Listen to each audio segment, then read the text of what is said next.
Turanursun.com Dinlerden Özgürlüğün Sesi. Çeviren ve altyazılandıran Milo Manara.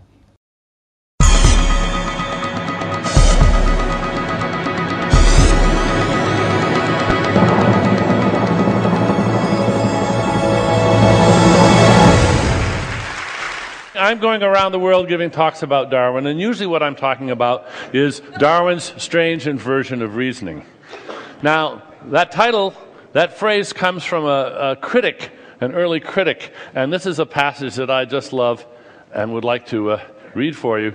In the theory with which we have to deal, absolute ignorance is the artificer, so that we may enunciate as the fundamental principle of the whole system that in order to make a perfect and beautiful machine, it is not requisite to know how to make it. This proposition will be found, on careful examination, to express in condensed form the essential purport of the theory, and to express in a few words all Mr. Darwin's meaning, who, by a strange inversion of reasoning, seems to think absolute ignorance fully qualified to take the place of absolute wisdom in the achievements of creative skill. Exactly. Exactly. And it is a strange inversion. A creationist pamphlet has this wonderful page in it. Test 2. Do you know of any building that didn't have a builder? Yes, no. Do you know of any painting that didn't have a painter? Yes, no. Do you know of any car that didn't have a maker? Yes, no. If you answered yes for any of the above, give details. Aha!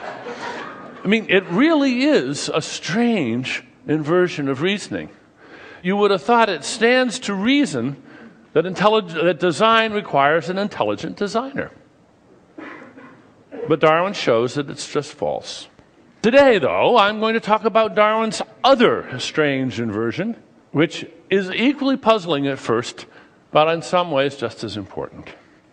It stands to reason that we love chocolate cake because it is sweet. Guys go for girls like this because they are sexy. We adore babies because they're so cute. And of course, we are amused by jokes because they are funny. This is all backwards. It is. And Darwin shows us why. Let's start with sweet. Our sweet tooth is basically an evolved sugar detector because sugar is high energy, and it's just been wired up to the preferrer, to put it very crudely. And that's why we like sugar. Honey is sweet because we like it, not we like it because honey is sweet. There's nothing intrinsically sweet about honey. If you looked at glucose molecules till you were blind, you wouldn't see why they tasted sweet. You have to look in our brains to understand why they're sweet. So if you think first there was sweetness and then we evolved to like sweetness, you've got it backwards. That's just wrong. It's the other way around. Sweetness was born with the wiring, which evolved. And there's nothing intrinsically sexy about these young ladies. And it's a good thing that there isn't.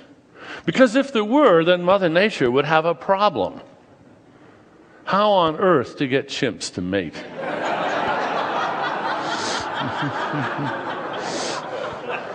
Now you might think, there's a solution. Hallucination. That would be one way of doing it, but there's a quicker way. Just wire the chimps up to love that look. And apparently they do. That's all there is to it. Over 6 million years, we and the chimps evolved our different ways. We became bald-bodied, oddly enough, for one reason or another. They didn't. If we hadn't, then probably this would be the height of sexiness.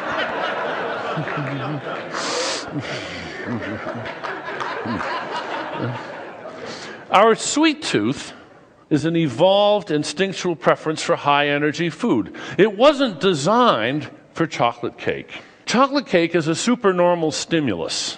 The term is owed to Nico Tinbergen, who did his famous experiments with gulls, where he found that that orange spot on the gull's beak, if he made a bigger, oranger spot, the gull chicks would peck at it even harder. It was a hyper stimulus for them, and they loved it. What we see with, say, chocolate cake is it's a supernormal stimulus to tweak our designed wiring. And there are lots of supernormal stimuli. Chocolate cake is one. There's lots of supernormal stimuli for sexiness. And there's even supernormal stimuli for cuteness. Here's a pretty good example. It's important that we love babies and that we not be put off by, say, messy diapers. So babies have to attract our affection and our nurturing. And they do. And by the way, a recent study shows that mothers prefer the smell of the dirty diapers of their own baby.